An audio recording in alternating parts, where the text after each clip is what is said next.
Simulan na natin ang kwento ni Tomas. Walang eksaktong taon, lugar ng Samar.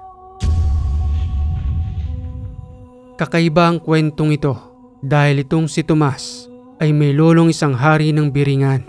Noong una hindi rin siya naniniwala. Subalit sa paglipas ng panahon, unti-unti niyang natuklasan ang patungkol sa pinanggalingan niyang lahi na itong kanyang lolo noon ay bigla na lamang umanong nawala sa kanilang lugar at ang naging usap-usapan ng mga albularyo na gustuhan umano ito ng reyna ng Biringan.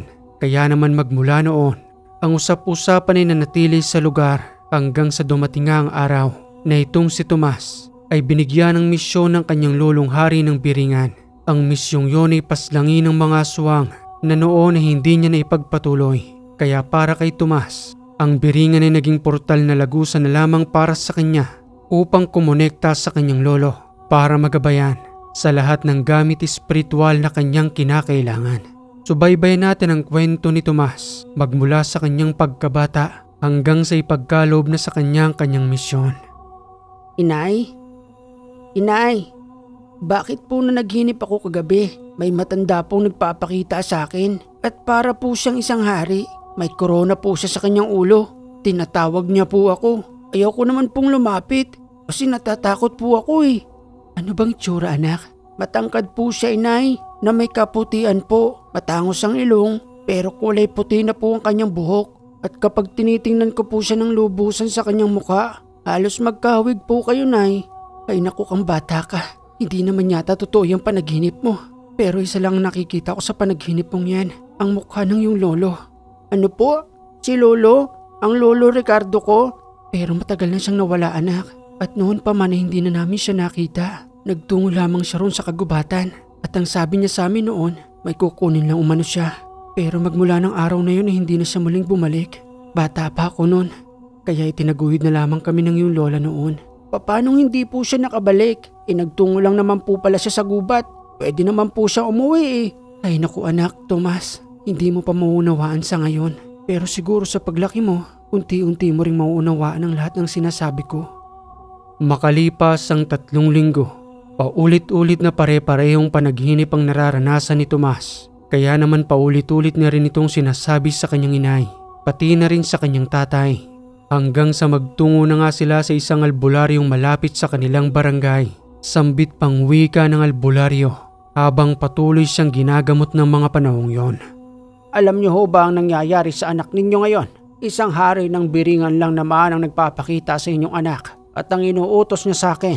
Huwag raw kayong mag-alala dahil sa hindi naman mapapahamak ang inyong anak. Alam niyo ho ba kung bakit? Dahil ang hari ng Biringan ito ay dati ring tao. At hindi lang yon, siya ang tatay mo at apo niya ang batang ito. Sinasabi ko na nga ba, ang tatay Ricardo. Pero bakit ngayon pa? Sa tagal-tagal ng panahong lumipas, nagkaroon na lamang ako ng sarili kong pamilya at anak. Ngayon lamang siya nagparamdam sa amin at dito pa sa anak ko.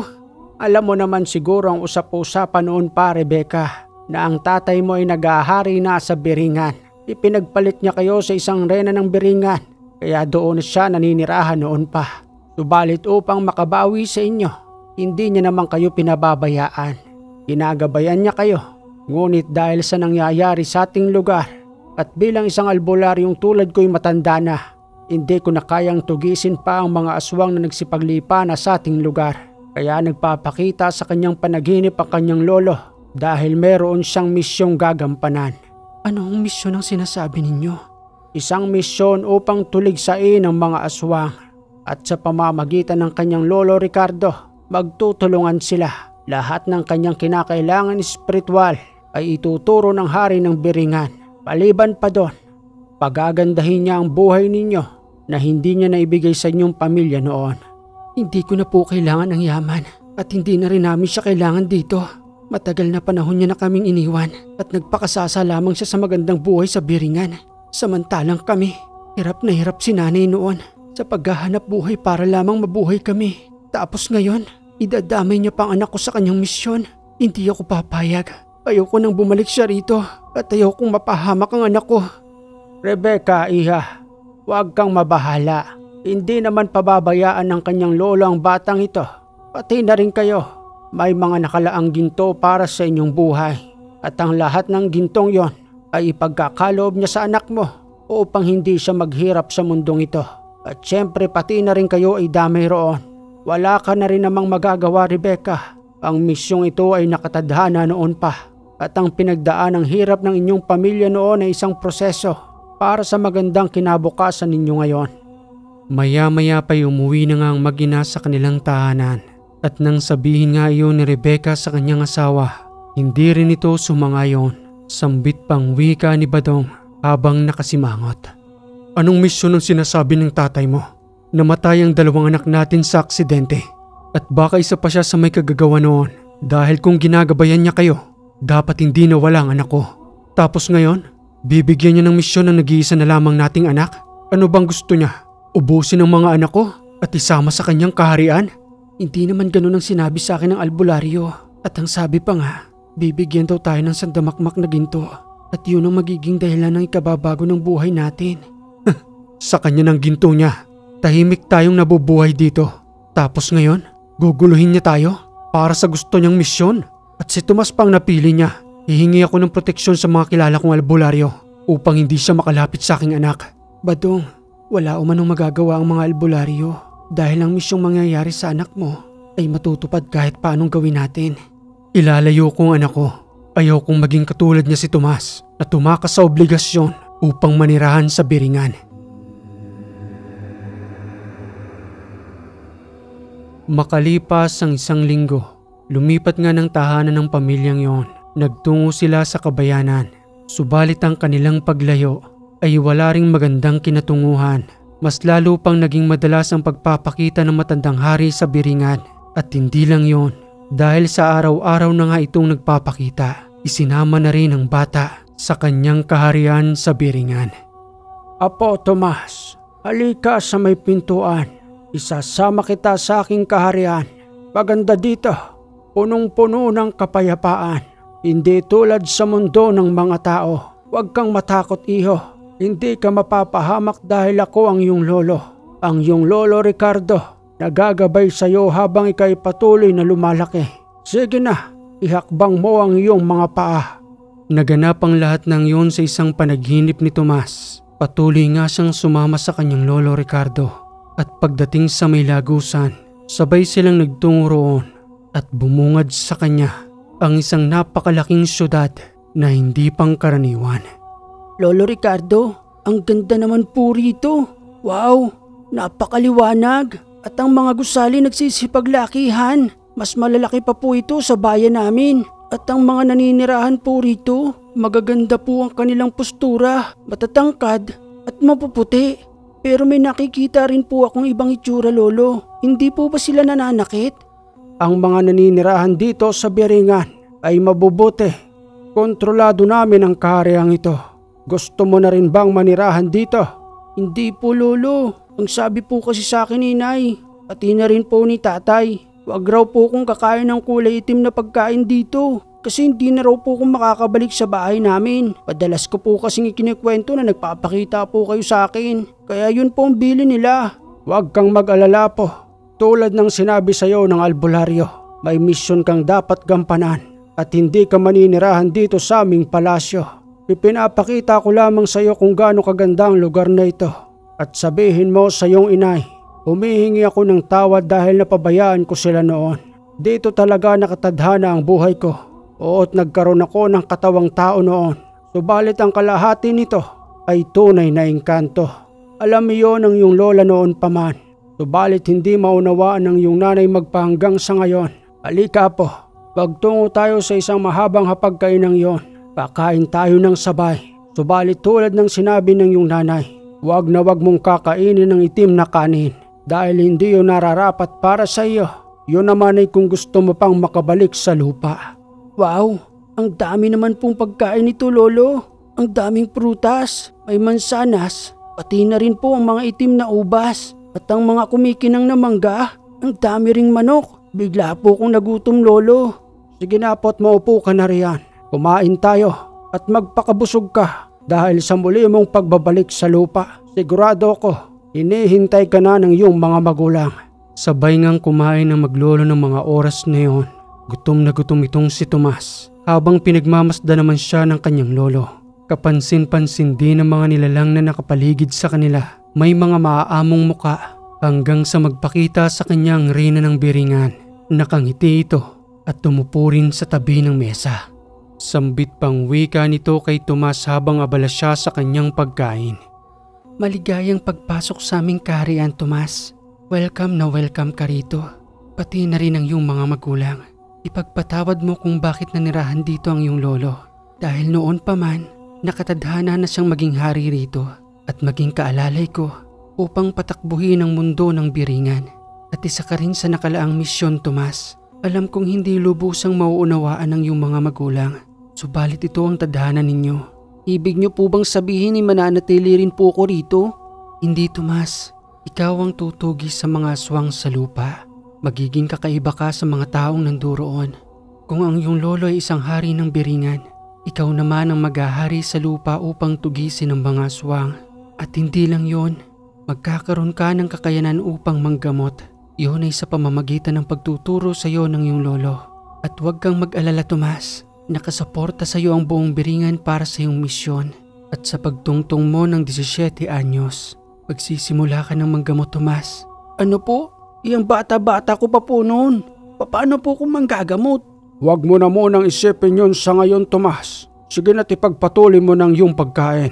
Dahil pagkatapos mo riyan, ipapakita ko sa iyo ang mga ginto. Yun ay mapupunta sa iyong mga magulang upang kahit papano sa lahat ng misyon na iyong gagawin ay hindi kayo magugutom. Ang mga gintong yun ay matagal na naming pinangangalagaan. Hindi pa man lubusang nauunawaan ni Tomas ang sinasabi ng kanyang lolo. Nagpatuloy na lamang siya sa kanyang pagkain. At nang matapos na nga ito, nagtungo sila sa isang malaking pintuan. At sa pagbukas noon, sandamakmak na gintong kumikinang ang naghihintay kay Tomas. Pagulat pang wika ni Tomas na halos masilaw na sa sandamakmak na ginto. Wow! Yan po ba yung sinasabi ninyong ginto? Ang dami! Nakakasilaw na kumikinang. Pero, paano ko pong dadalhin yan? Ang dami-dami naman po niyan, lolo.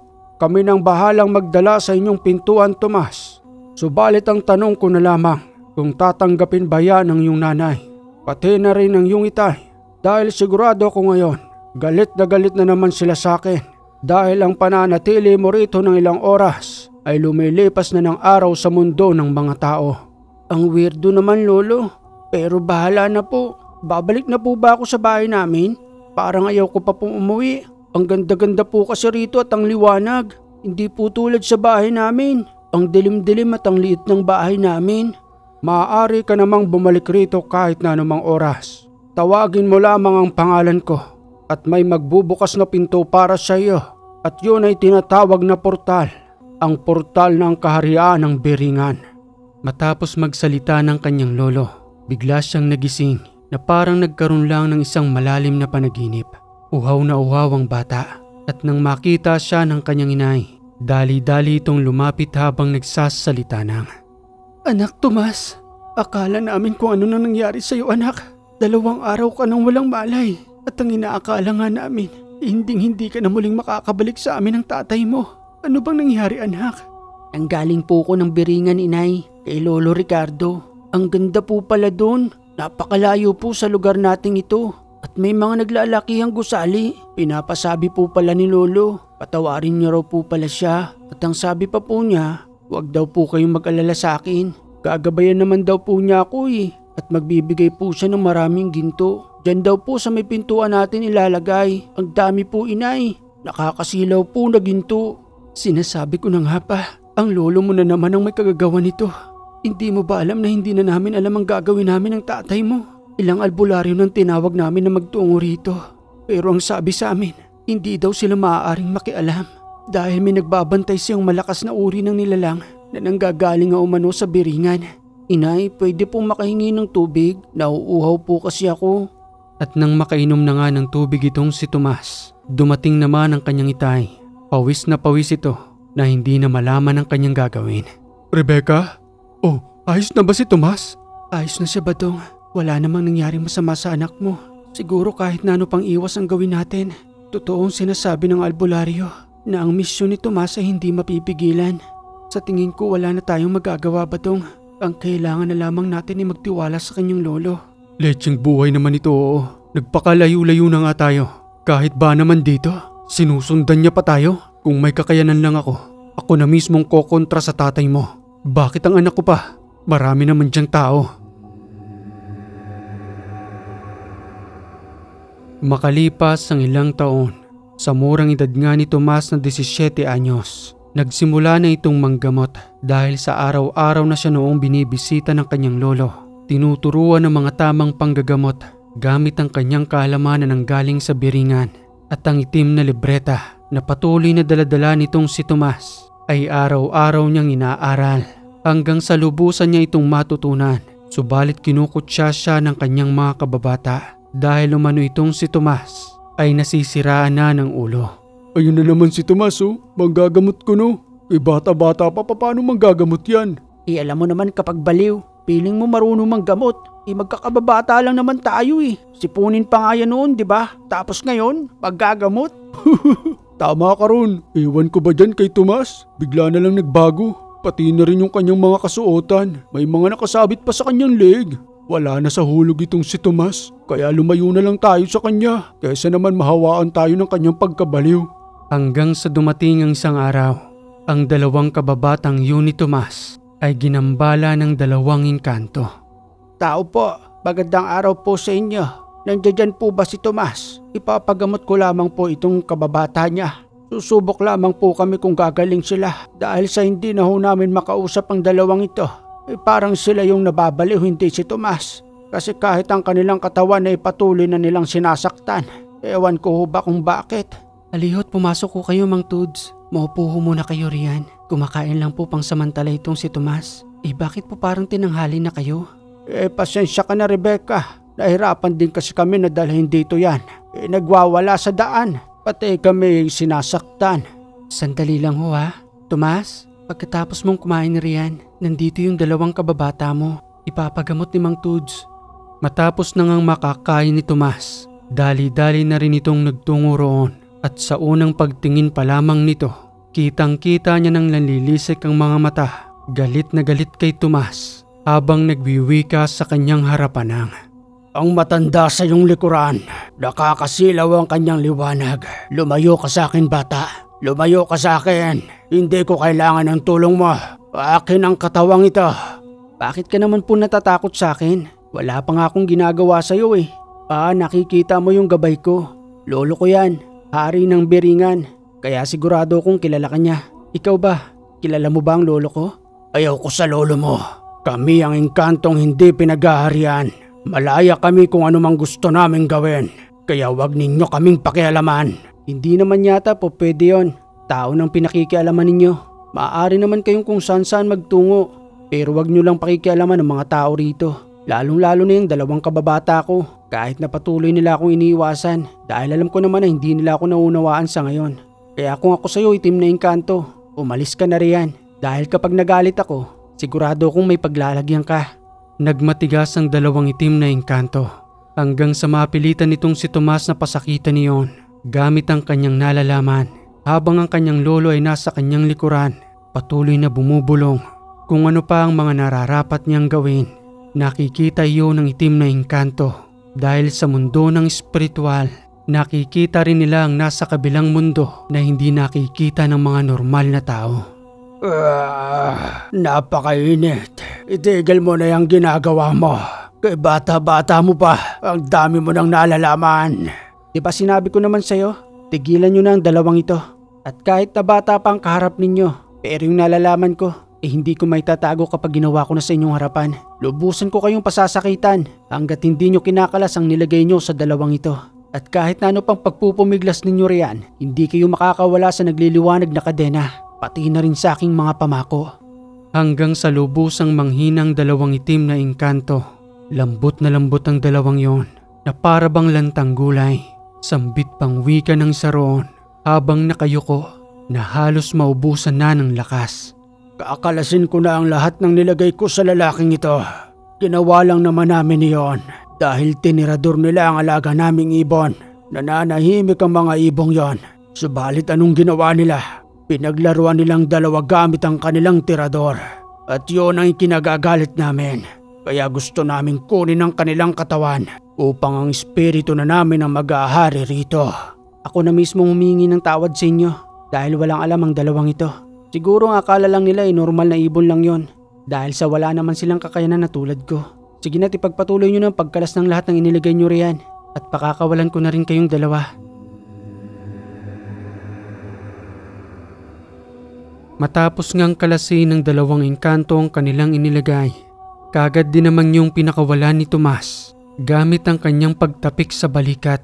At pagkatapos nga noon, muling nanumbalik sa dating ulirat ang dalawang magkababata. Sambit pang wika ng dalawang yon habang pinupunas ang kanilang luha dahil sa pasakit na dinanas ng kanilang pisikal na katawan.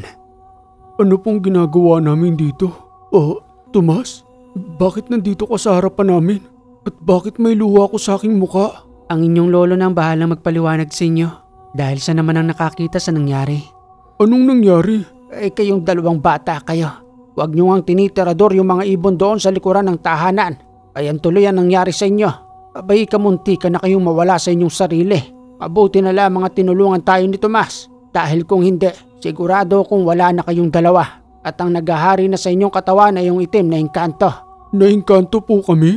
Sinabi ko na ngang naengkanto kayo.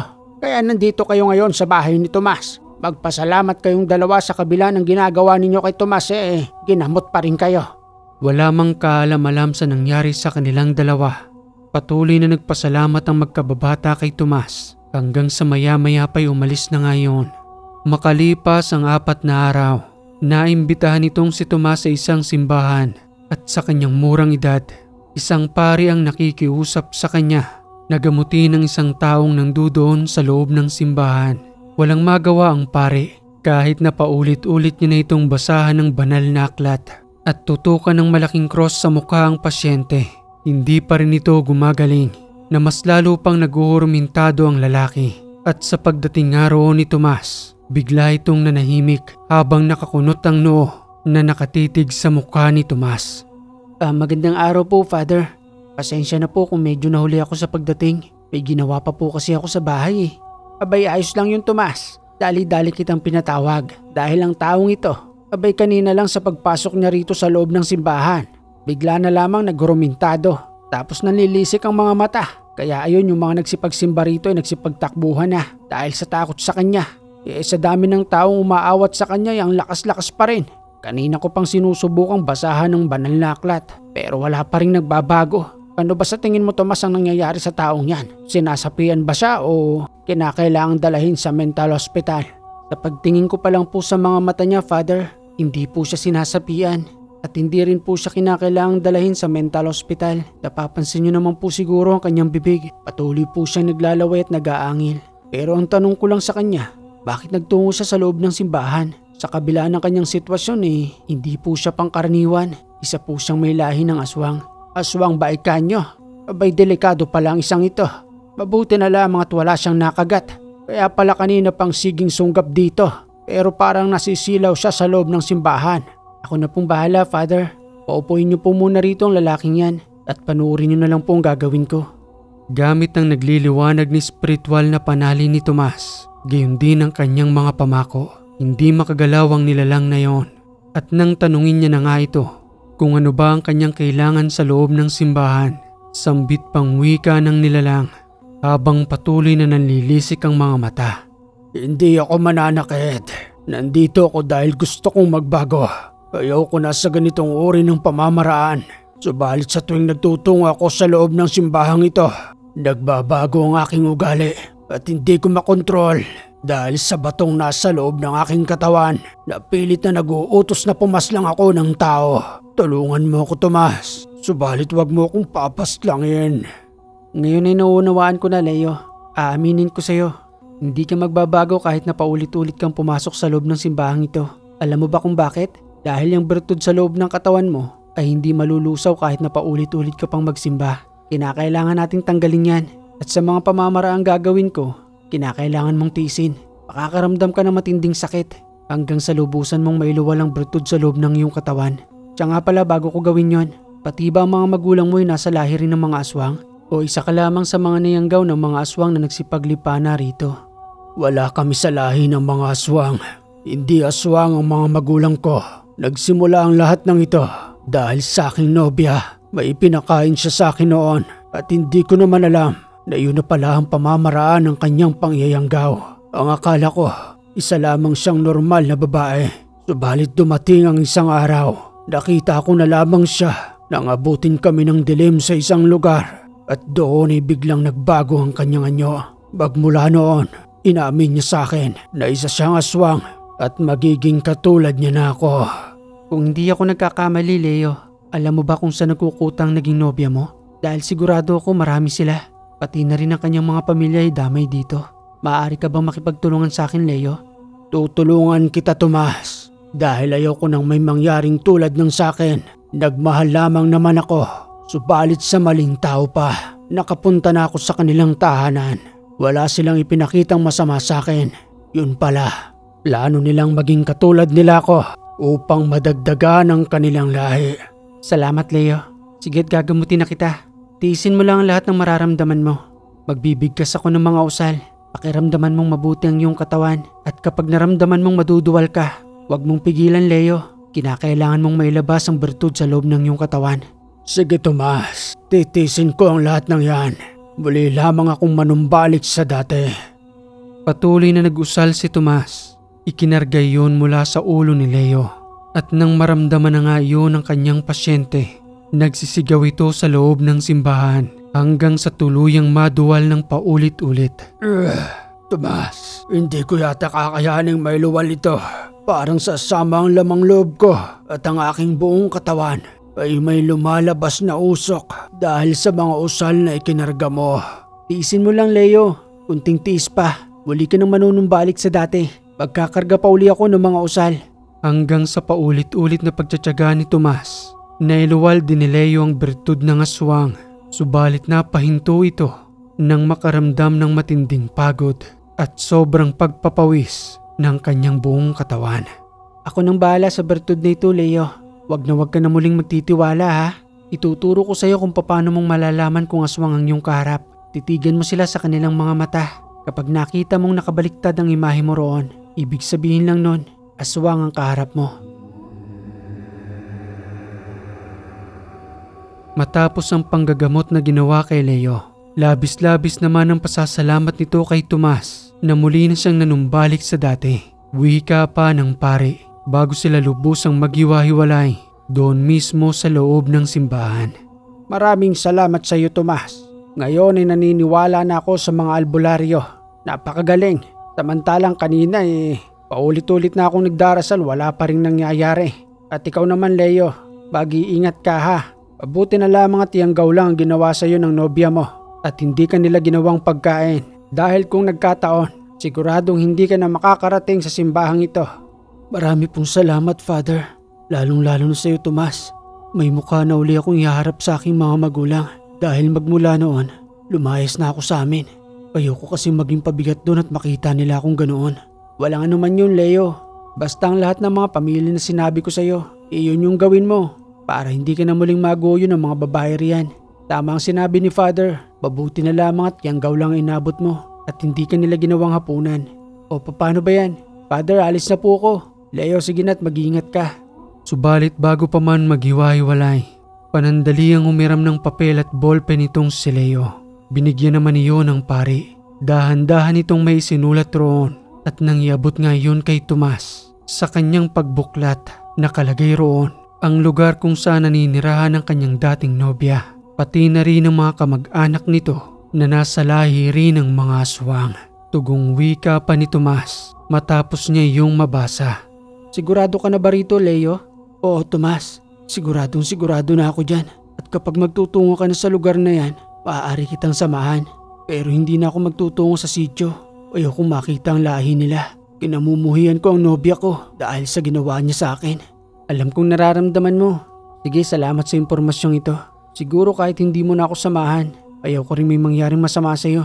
Ako nang bahala sa address na ito. Susurpresahin ko sila ng hindi handa upang lubusan ng matigil ang kasamaan nila. At habang binabaybay ni Tomas ang daan papauwi sa kanilang tahanan, ang bertud na daladala ni Leo, kagad siyang naghukay sa lupa. Saka ito'y binaon at kinargahan ng panudlang usal upang hindi na mapakinabangan ng sino man ang bertud na yon. At sa kanyang muling paglalakad, papagabi na ng mga oras na yon, unti-unti na ring dumidilim ang paligid. Nang may magpakita sa kanyang isang sigbin at nakaharang sa kanyang daraanan, nakatitig ito na para bang walang nararamdamang takot. Isang sigbin? Kumpirmado nga. Alaga ito ng mga aswang. Subalit nang papalapit na itong si Tomas, mabilis na nawala ang sigbin na yon. Nagtungo ito kung saan at nagpatuloy na lamang siya sa kanyang paglalakad. At nang lubusang makarating sa nasabing sityo, kapansin-pansin ang katahimikan sa lugar. Subalit nakabukas ang bintana ng mga tahanan. May mga nakasilip na tao roon na patuloy siyang sinusundan ng tingin. Hanggang sa maya-maya pa, nakasalubungan niyang isang matanda na may daladalang tungkod na nagwiwika sa kanya ng, "Ano bang sadya mo rito, iho? Delikado ang lugar na ito para sa tulad mong bata. Umalis ka na habang maaga pa. May alam ka sa lugar na ito, tanda. Isa ka rin ba sa kanila?" "Hindi ako kaisa sa kanila. Subalit hindi nila ako magalaw-galaw sa lugar na ito. Dahil kapatid ako ng pinuno sa sityong ito." "Kapatid? Bakit hindi ka naging katulad nila?" "Mas pinili kong maging tao kesa kumain ng hilaw na laman.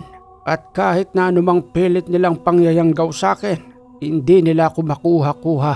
Alam mo kung bakit? Ang totoo niyan, iho, may karunungan akong tulad mo. Subalit bilang paggalang na lamang sa aking kapatid, pinababayaan ko na lamang sila. At tulad ko, irerespeto rin nila ako rito. Kaya kung ako sa'yo, iho, alam ko namang malakas ka. Pati na rin ang iyong gabay na hari ng Biringan. Umalis ka na rito.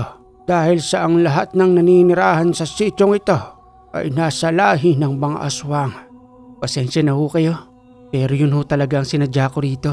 Dahil sa may nakapagturo ho sa akin, ang kamuntikan ng mayanggaw na si Leo. Pagpasensyahan nyo na ho ako, pero kinakailangan ko ho silang paslangin." "Kung yan ang tawag ng iyong tungkulin, ipinauubaya ko na sa iyo ang sityong ito.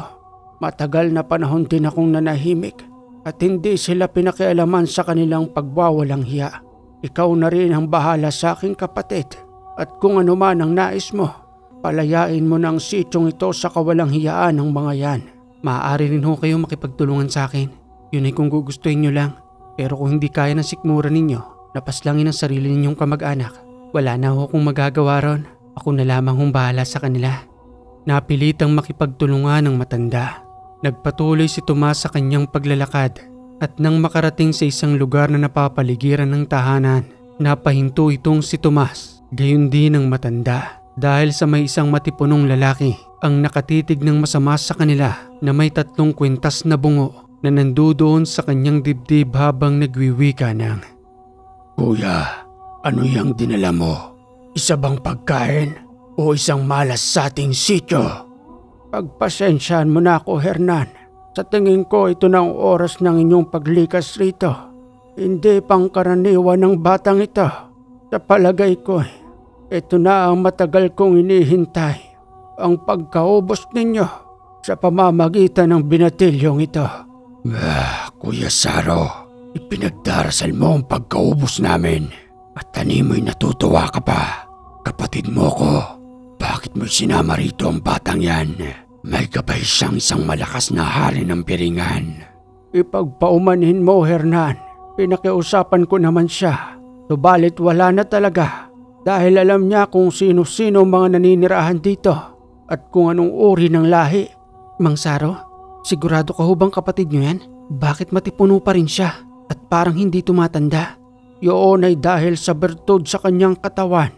At kapag pumapas lang siya ng tao, ginagawa niya yung alay upang hindi siya tumanda at manatili ang kanyang pagiging matikas upang pamunuan ang kanyang nasasakupan." "Ganun ho ba? Ginoong Hernan, siguro naman napapansin mo yung edad ko kaysa sa inyo. Oo, mas bata ako, pero yung kaya kong gawin ay hindi kaya ng ibang may katangiang tulad ko.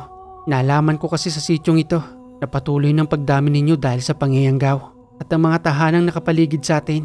Mga hindi pangkaraniwan ang naninirahan dyan. Pagpatawad niyo ang bigla kong pagpasok rito.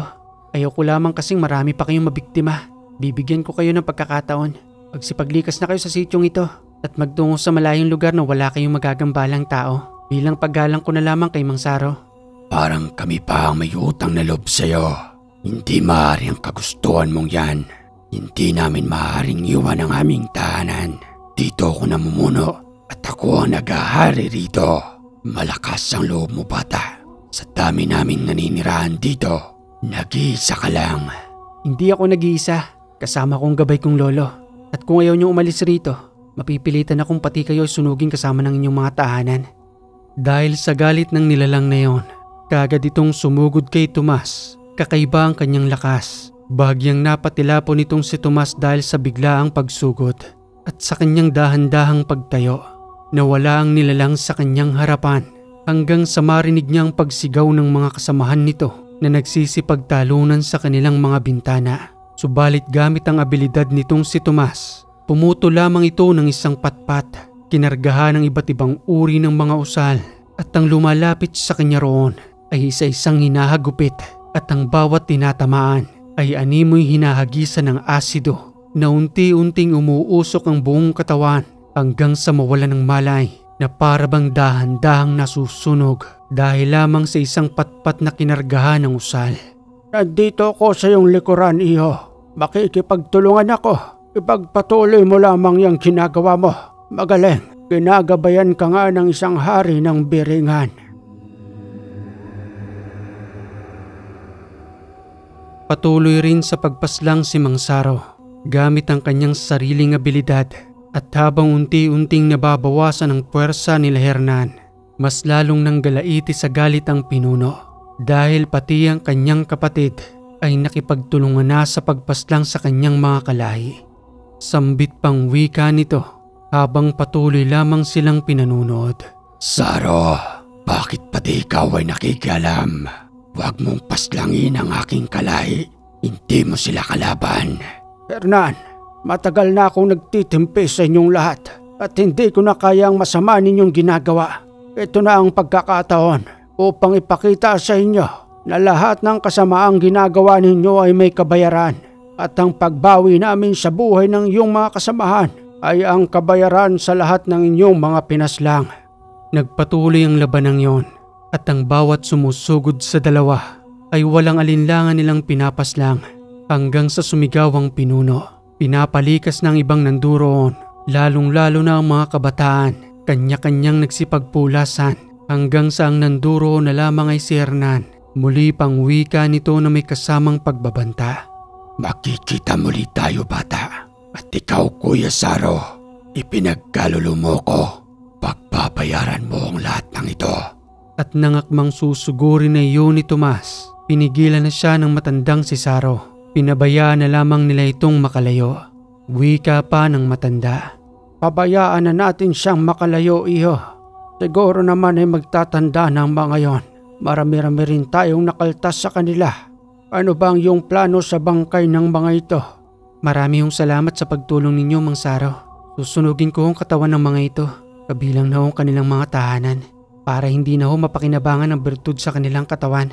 Tutulungan kita, iho. Ikaw ang bahala roon at ako naman dito.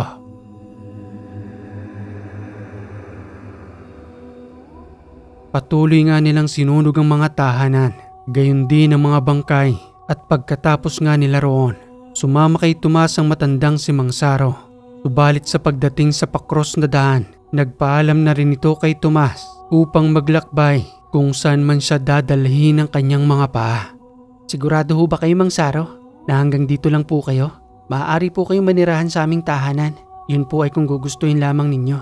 Maraming salamat sa iyo, Tomas. Subalit hindi ko matatanggap ang paanyaya mo sa akin. Para na akong isang ermitanyo na kung saan man ako abutin ang aking paglalakbay, doon ako mananatili at hindi ko malilimutan ang batang tulad mo. Samantalang sa panahon ko noon sa ganyang edad, wala akong ganyang kalakas na abilidad. Kaya natutuwa ako sa iyo, Tomas, dahil kakaiba kang bata. Ipagpatuloy mo lamang yang iyong misyon At sigurado kung may patnubay ka ng nasa itaas o paano ba yan? Hanggang dito na lamang ako. Pinagmasdan ni Tomas ang paglayo ng matanda. Gamit ang kanyang tungkod, dahan-dahan nito sa kanyang paglalakad hanggang sa lubusan na itong makalayo. Muli na lamang niyang binaybay ang daan pauwi sa kanilang tahanan at sa kanyang pagdating nga roon, kagad siyang napansin ng kanyang itay dahil sa marumi niyang damit habang may dugo na kagad niyang ibinabad sa tubig.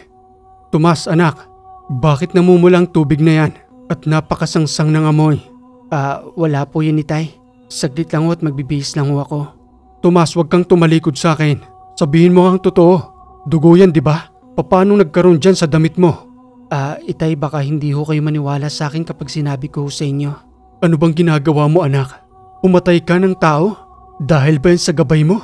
Dahil sa lolo mo na hari ng Beringan? Tinuturuan kang pumaslang? Hindi ho yun ganun, itay. Hindi lang ho basta-bastang taong pinapaslang ko. Wala na ho silang karapatang mabuhay sa mundo nating ito.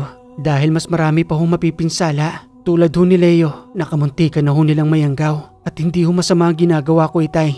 Ginagampanan ko lang ho ang misyon ko. At ang misyong yon ang magpapalaya sa bawat sityo dahil sa panggagambala ng mga aswang. Aswang? Yan na bang napapala sa paggabay sa'yo ng iyong lolo? Ang paniniwalang may aswang rito? Totoo po sila, itay. Subalit ang mga tulad kong may abilidad lamang ang nakakapansin sa kanila. Paminsan-minsan ay nakikihalubilo sila sa mga normal na taong tulad ninyo. Pero hindi ninyo alam na ang punteriya nila ay kayo. O kaya naman ay ang mga kabataang sanggol. Huwag niyo na ho sana akong pigilan, itay. Dahil alam ko na ho ang ginagawa ko kahit na nasa murang edad pa ako sa ngayon.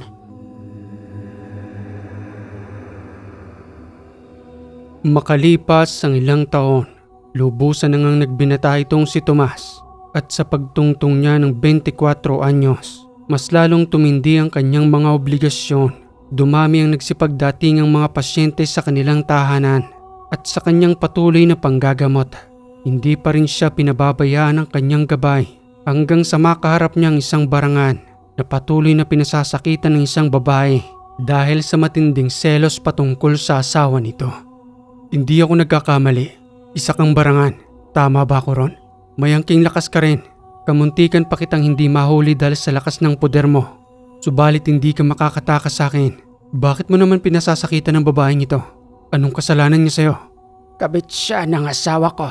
Kaya kinakailangan ko siyang paslangin. Nagkamali siya ng binangga dahil hindi niya alam na ang asawa na kanyang nilalande ay isang barangan. Pahihirapan ko ang kanyang katawan na nilalapatan ng iba't ibang uri ng mga insekto. At ang mga insektong yon, mangunti-unting sisira sa kanyang katawan hanggang sa lubusan siyang manghina at masiraan ng kanyang bait. Kaya ipaubaya mo na sa akin ang babaeng ito upang wala na tayong pag-usapan pa. Hindi naman yata maaari ang gusto mo. Lumapit ang taong ito sa akin para humingi ng tulong. Kaya hindi ko siya maaaring pabayaan. At ayon sa sabi sa akin ng babaeng ito, hindi siya kabit ng asawa mo. Ang asawa mong umaaligid sa kanya at pilit niyang iniiwasan. Naunawaan mo ba ako? Mali ang impormasyong nasagap mo, bata. May tiwala ko sa asawa ko at kilala niya ako. Kung gagawa man siya ng mali, ako mismong papaslang sa kanya dahil ang barangang tulad ko ay may kakaibang lakas at kapangyarihan. Masyado kang nagtitiwala sa asawa mo. Kung ako sa iyo, barangan, tanggalin mo ng lahat ng nilagay mo rito.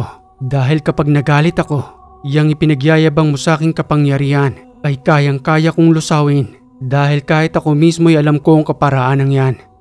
Paano mong nalaman? Isa kang manggagamot. Sinong nagturo sa'yo? Akala ko ba malakas ka? Mahina ka pala. Hindi ko makokontrang tulad ng kaalaman ninyo kung hindi ko rin alam kung paanong gawin ito. Balanse ang kaalaman ko. May dunong din ako ng kaliwa. Subalit hindi ko ginagamit yun sa kahit na anumang uri ng kasamaan. Pinag-aralan ko ang kaparaanan ninyo. Hindi dahil sa masama ako. Yun ay para alamin kung paanong kukontrahin ang kasamaan ninyo sa mga taong mangmang na walang alam sa ginagawa ninyong kasamaan. Subalit mas nangingibabaw sa akin ang kaalaman ng kanan at yun ang hindi nyo kayang gawin. Matikas kang ang bata ka. Subalit subukan natin. Hindi ako makapapayag na ang isang batang tulad mo ang kukontra sa lakas ng aking kaalaman na matagal na panahon ko nang pinangalagaan. Binigyan ng pagkakataon ni Tomas para makipagkumbati espiritual ang mambabarang na yon. Kinalas niya ang ginintuang panali, pati na rin ang espiritual na pamako. Patuloy itong nag-usal sa kanyang harapan na patuloy na may minumustya at paulit-ulit na dinuduro itong si Tomas. Subalit ni kiliti sa kanyang katawan ay wala siyang nararamdaman. Pinabayaan niya lamang ang mambabarang na yon hanggang sa may makita siyang mga insekto nang galing mismo sa katawan ng babae. Isa-isang nagsipaglapitan sa kanya. Wala pa rin ginagawa itong si Tomas. Pinabayaan niya lang mga insektong yon. Subalit sa paglapat sa kanyang balat, isa-isa itong nagsisipagbagsakan sa lupa na isa-isa niya namang niyuyurakan. Napangisi na lamang itong si Tomas nang biglang sumimangot ang barangan na yon dahil sa wala siyang magawa na kahit ang kanyang mga pamatay na usal ay hindi umuobra sa lakas ng balabal ni Tomas. Sambit pang wika nito sa barangan na patuloy pang inaasar. Totoo ngang nasa isip ko, mahina ka at ang lahat lamang na napiperwisyo mo ay ang mga taong normal. Subalit sa tulad kong may malakas na gabay, hindi uobra ang lahat ng kaalaman mo. Tapos ka na ba? Dahil kung tapos ka na, ako naman ang magpaparamdam sa iyo ng tunay na kaalaman. At ang kaalamang mararamdaman mo ngayon ay nanggaling sa kaitaasan, hindi nanggaling sa impyerno. Ang sakit. Parang pinapaso ang buong katawan. Itigil mo na yan, bata. Sumusuko na ako. Hindi ko na kaya. Nagsisimula pa lang tayo. Pinagbigyan kita kanina sa gusto mo at wala akong ni isang ginawa. Maliban sa pagyurak sa mga alaga mo. Siguro naman maaari mo rin akong pagbigyan at ipadama sa iyo ang totoong kapangyarihan. Patuloy na pinasakitan ni Tomas gamit ang kanyang lihim na karunungan. Isa-isang inilapat sa kanyang malalakas na usal at sa bawat pagdampi, patuloy ito sa kanyang pamimilipit hanggang sa maglupasay sa lupa. At kahit nakahiga na nga ito roon, gamit lamang ang palito ng posporo sa bawat paglapat sa katawan ng barangan, nagmakaawa ito kay Tomas na nagwiwika ng, Isinusuko ko na ang lahat ng kapangyarihan ko. Hindi kita kaya, bata. Pamamatay na ako sa ginagawa mo. Itigil mo na ang lahat ng yan. Tinatanggap ko na wala ko sa kalingkingan ng iyong kakayanan. Pakawalan mo na ang espiritu ko upang muli nang manumbalik sa aking katawan. Ngayon ay alam mo na ang tunay na kapangyarihan ng nasa itaas. Ako naman ang humihingi ng tawad sa iyo. Dahil sa tindi ng tinamo ng iyong espiritu, kahit na manumbalik pa ito sa iyong sariling katawan, lilipas lamang ang ilang araw. Mamamatay ka na rin. At paglalamayan na ng iyong kamag-anak ang iyong bangkay. Pagbibigyan ko ang iyong kahilingan, pakakawalan kita ngayon. Ako nang bahala sa ginawa mong ito, pagagalingin ko ang babae. Layas mambabarang! Matapos sambitin ni Tomas, nawala ng malay ang pasyente dahil sa pagod. Hanggang sa maya-maya pa, nang muli nang nanumbalik ang kanyang espiritu. Dahan-dahan ang ginamot ni Tomas ang buong katawan ng babaeng yon gamit ang mahiwagang tubig na kumikinang na nanggaling pa sa kaharian ng biringan. Wika pa ni Tomas habang dahan-dahang ibinubuhos sa katawan ng babaeng yon ang mahiwagang tubig. Magmula sa iyong ulo, kinakalas ko ang lahat ng itim na kapangyarihang bumabalot sa iyong buong katawan at sa pamamagitan ng mahiwagang tubig na ito, makakalaya ka sa iyong pagkabilanggo. Ang lahat ng iyong karamdaman ay mawawala. Matapos may buhos ang tubig na yon, gumaan ang pakiramdam ng babae. Subalit ang mga bakas sa kanyang balat dahil sa mga insekto ay nanduroon pa rin. Ngunit sa paglipas umano ng mga buwan ay unti-unti na ring ihilom ang lahat ng sugat sa kanyang katawan dahil sa panggagambala ng mga insekto na alaga ng mambabarang na yon. Malaya ka na ngayon, Karing. Wala nang sumpa ng barang sa iyong katawan. Muli na ring manunumbalik ang ganda ng iyong balat. Dalahin mo ang tubig na ito at sa bawat pagligo mo, isasama mo ito sa isang timbang tubig. Sigurado ako sa paglipas lamang ng ilang buwan, wala nang mga sugat na yan sa iyong buong katawan. Kaya muli ka nang makakatulog ng mahimbing.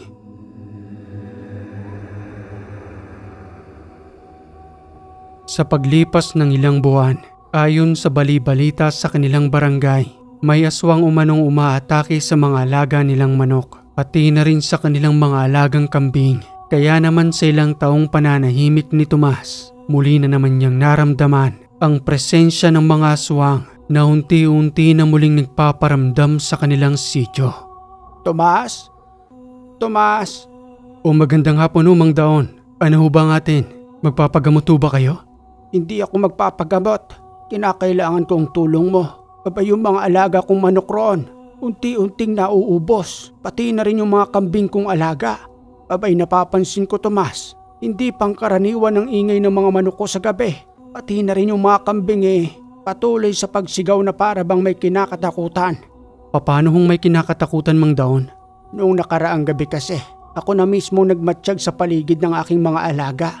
Nagkuble ako sa makapal na damuhan. Habang tinitingnan ko yung mga kambing ko roon, ay nasipat akong nalilisik ng mga mata.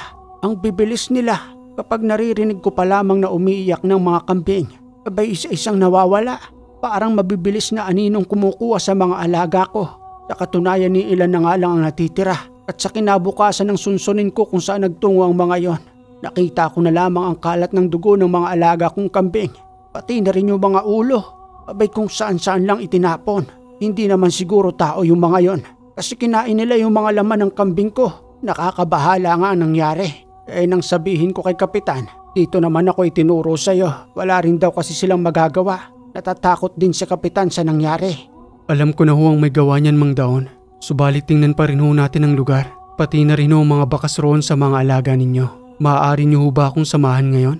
Abay oo naman, Tomas. Bago pa lubusang maubos ang mga alaga ko roon, 5 na lamang ang natira sa aking mga alagang manok. At ang kambing ko, abay 3 na lamang.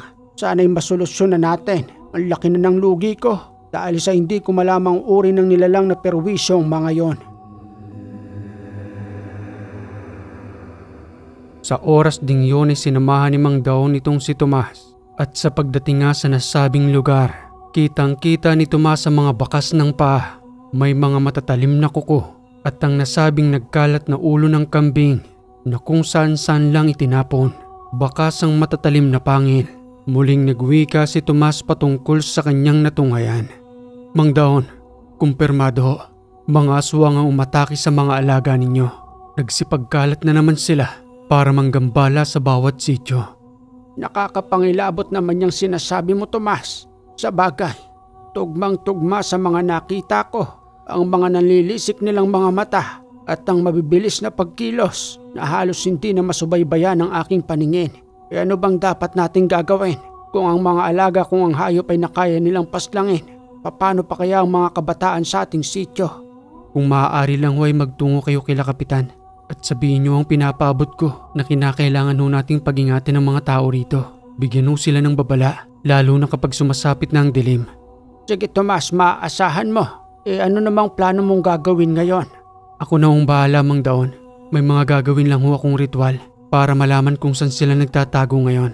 Sige Tomas, ikaw ang bahala. Ngayon din ay magtutungo na ako kila Kapitan para naman mabigyan ng babala ang mga tao rito.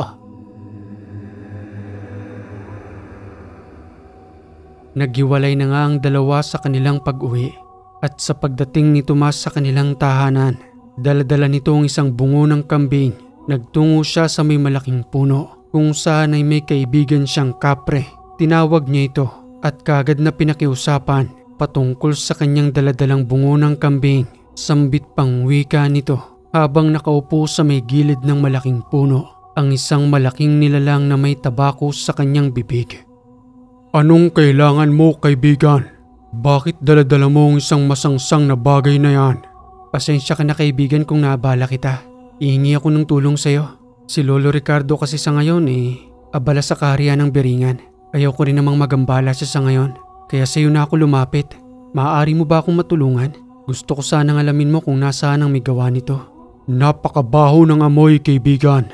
At ang laway na nandiriyan ay nanggaling sa lahi ng mga aswang. Tama ka roon. Matutulungan mo ba ako? Oo naman. Malaki ang utang na loob ko sa iyo, kaibigan. Sa pagpapatira mo sa akin sa malaking punong ito. Magmula nang sirain ng mga tao ang aking tahanan. Ako nang bahala. At sa muli kong pagbabalik, may impormasyon akong may babahagi sa iyo kung saan naninirahan ang masasamang uri ng nilalang. Makalipas ang 2 araw, mas lalong umingay ang bali-balita sa kanilang sityo patungkol sa pananalasa ng mga aswang. At nang ibahagi na nga ng kapre kung nasa saan ang mga ito, dagling naganda si Tomas upang magtungo sa biringan. Tinawag ang pangalan ng kanyang lolo at habang nandoon sa may malaking puno, biglang may nagbukas na isang maliwanag na pintuan. Dagli siyang pumasok roon at sa isang idlap ay natungo kaagad sa isang syudad na pinag-aharian ng kanyang lolo. Sambit pang wika ni Tomas sa muli nilang pagkikita ng kanyang lolo Ricardo. Pasensya ka na lolo, alam kong abala ka ngayon sa iyong kaharian pero maabala kita. Nagsipaglipanan na uli ang mga aswang sa kalupaan at nababahala na ho ako ron lolo. Mas agresibo sila ngayon kaysa noon kaya humihingi ho ako ng tulong ninyo. Sa palagay ko ho kinakailangan ko na ho silang harapin sa kanilang pinagtataguan. Humingi na rin ho ako ng tulong sa kaibigan kong kapre at ang pagsang-ayon mo na lamang ang kinakailangan ko. Pasensya ka na po sa mga nangyari ngayon. Napabayaan kita ng ilang araw. Hindi naging balanse ang aming kaharian, kaya pang samantalang kinakailangan kong bumalik. Subalit sa ngayon ay ayos ng muli rito, kaya huwag kang mag-alala po. Sasamahan kita sa iyong misyon. Mabuti na lamang at nagtungo ka rito. Marami na rin nagsasabi sa aking mga puting engkanto. Subalit gustuhin ko man na kaagad na bumalik roon, isa kong hari sa biringan. At kung ano man ang nangyayari rito, kinakailangan kong pangsamantalang ayusin. Kailan mo ba binabalak na magtungo sa kanilang pinagkukublihan? Bukas na bukas rin o lolo. Marami na rin o kasi silang napipinsala. Masusunod ang kagustuhan mo apo. Huwag kang mag-alala. Tulad ng ipinangako ko sa iyo, kasama mo ko sa iyong mga misyon. Hindi sila nagaksaya ng oras. Sa muling pagbabalik ni Tomas sa lupa, kaagad siyang mataimtim na nagdasal. Nagkarga ng malalakas na kabal bilang pangontra sa kanyang katawan, pati na rin ng malalakas na pundasyon at balabal. At nang dumating ang araw ng kanilang paghihintay, kaagad nilang binaybayang daan patungo sa Borol kung saan ay may naglalaki ang mga puno. Nagtataas ang mga damo na kinakailangan niyang baybayin hanggang sa makarating sa nasabing lugar na itinuro sa kanya ng kanyang kaibigang kapre. Nararamdaman ko noong presensya nila lolo. At habang papalapit tayo, mas lalong lumalakas ang ingay ng mga kuliglig, pati na rin ng mga ibon. Huwag kang mabahala apo. Protektado ka ng nasa itaas. At habang kasama mo ko sa lahat ng iyong mga misyon, hindi ka mapapahamak. Panandalian ka munang huminto apo. May napapansin akong umaaligid sa atin at huminto rin siya roon sa may masukal na damuhan. Subukan mong tigalpuin at sigurado ko hindi tao ang nagtatago roon, kundi isang aswang na kanina pang bumubuntot sa atin. At dahil nga sa papadilim na ng mga oras na yun, bumulong ng mga usal itong si Tomas, sabay ihip patungo sa masukal na damuhan. At nang lumapat na nga ito roon, muling gumalaw ng malakas ang damo na may narinig silang napasigaw. Maya-maya pa nang lapitan nila yon, isang nilalang nakabulagta. Wala na itong buhay. Dahil sa lakas ng tigalpong binitawan ni Tomas, nakagad na pumaslang sa nilalang na kanina pang sumusunod sa kanila. Sambit pang wika ng kanyang lolo. Kaawa-awang nilalang, mahina pa ang isang ito. Malamang ay napag-utusan lamang siya na tayo'y subaybayan. Sa tingin ko'y bagong yanggaw. Halika na po, wala na tayong magagawa sa isang ito. Tinanggap niya na ang kanyang kamatayan. Konting paglalakad na lang, makikita na natin kung saan sila nagkukubli. Kaya ihanda mo ang iyong sarili tulad na nangyari sa iyong kabataan noon. Kung papaano kang kagigil sa pagpaslang sa mga aswang ay dapat na muling manumbalik sa iyo upang hindi ka makaramdam ng awa dahil sa hindi kinakaawaan ng mga ganyang uri ng nilalang.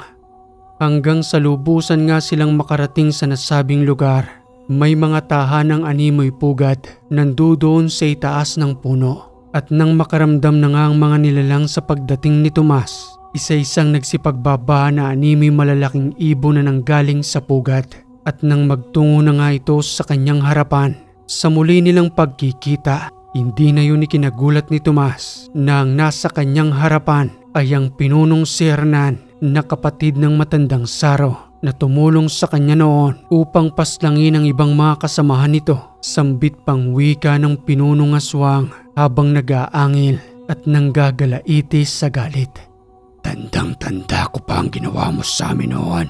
Marami sa aking kasamaan ang isa sa ninyong pinaslang at ito na ang muli nating pagkikita. Ipinangako ko sa aking sarili na maghihiganti ako at ako naman ang papaslang sa iyo. Mahabang panahon din ang lumipas at kung hindi ako inawat noon ng kapatid mo, malamang sa malamang hindi ka na nakapagparami ng iyong kasamaan ngayon. Subalit sa pagkakataong ito, Hernan, hindi na kita maaaring bigyan pa ng isang pagkakataon. Marami ka nang napiperwisyo at pati na rin ang aming sityo ay patuloy mo na rin ginagambala. Kinakailangan ng tuldukan ng kasamaan mo at sa pagkakataong ito, hindi ka na makakawala sa akin. Mayabang ka pa rin hanggang ngayon dahil dyan sa gabay mong hari ng Biringan. Pagbabayaran mo ang lahat ng ginawa mo. Umanda ang lahat. Paslangin ang lalaking yan. At sa pagkakataong yun, isang patpat ng sinukuan ang nasa kanang kamay ni Tomas na bago pa man lamang siya magtungo roon. Kargado na ito ng iba't ibang uri ng malalakas na usal. Muli pang sambit ni Tomas bago pa lubusang makarating sa kanyang harapan ng mga nilalang. Kung napaslang ko noon ang mga alagad mo sa simpleng patpat, paano pa kaya ngayon? Isang patpat ng sinukuan na kargado ng malalakas na usal na kung lalapat sa inyong katawan, sigurado kung isa-isa kayong masusunog. Sige, lumapit kayo. Lahat kayo ay uubusin ko. Sa bawat hagupit ng patpat ng sinukuan, isa-isang nagsisipagsigawan ng mga nilalang na animoy talo pa ang talim ng tabak na sa bawat paglapat sa kanilang balat, isa-isa itong nasusunog na parabang sinisilaban kanya-kanya ng pagsigaw hanggang sa makaramdam ng takot ang iba roon. Subalit pilit silang pinapasugod ng kanilang pinuno. Wala rin silang magawa. Patuloy naman sa pagpaslang itong si Tomas upang iligtas ang kanyang sarili at tubusin ng mga nilalang na patuloy na sumusunggab sa kanyang harapan. Ang ina! Nasusunog ako! Lasapin niyo ang lahat ng yan dahil ang mga usal na nakapaloob riyan ay makapangyarihan at susunog sa inyong kaluluwa dahil sa nanggaling pa ito sa kaitasan. Walang itim na kaluluwang magwawagi hanggang sa maubos ko kayo. Pati na rin ang inyong pinuno. Nagpatuloy ang sagupang yon hanggang sa muli silang magkaharap ng pinakapinunong si Hernan na siyang punot dulo ng lahat ng kasamaan sa pangyayanggaw at pagpaslang ng mga hayop pati na rin ang ibang mga kabataan. Malakas ka pa rin bata ka. Akala ko'y sapat na ang dami namin. Nagkamali ako sa pangmamaliit sa iyong kakayanan. Wala na akong magagawa kung di kaharapin ka at tibuwis ang aking buhay para sa mga namayapa kong kasamaan. At nang makasagupa nga ni Tomas ang pinunong si Hernan, wala rin itong nagawa sa kanya tulad ng kanyang pagpaslang sa mga kasamahan nito. Subalit habang nakatutok ang patpat ng sinukuan sa kanyang dibdib, nakahilata ito sa lupa at ang huling naging wika na lamang nito kay Tomas habang nagsasalita ng, Napakalakas ng iyong gabay na isang hari ng Biringan. Matapos paslang iniyon ni Tomas, muli nang nanahimik ang kanilang sityo. Wala nang pagbabanta ng mga aswang. Ipinagpatuloy niya ang kanyang misyon, ang panggagamot at ang pabalik-balik na kanyang ginagawa patungo sa kanyang gabay, ang kanyang lolo na magpahanggang sa ngayon ay hari pa rin ng isang nakatagong syudad, ang kilalang misteryosong lugar, ang Biringan. Okay mga kaiwaga, ang ganda ng kwentong ito. Maraming salamat sa nagpadala ng kwentong ito na itinago natin sa pangalang Tomas. At kung nagustuhan mo ang kwentong ito mga kaiwaga, palambing naman po ng like and share. At kung hindi ka pa nakaka-subscribe, click mo na yung subscribe button dyan, pati na rin yung bell para updated ka sa ating mga bagong kwento. Muli mga kaiwaga, maraming salamat sa lagi ninyong pagantabay dito sa Ang Hiwaga.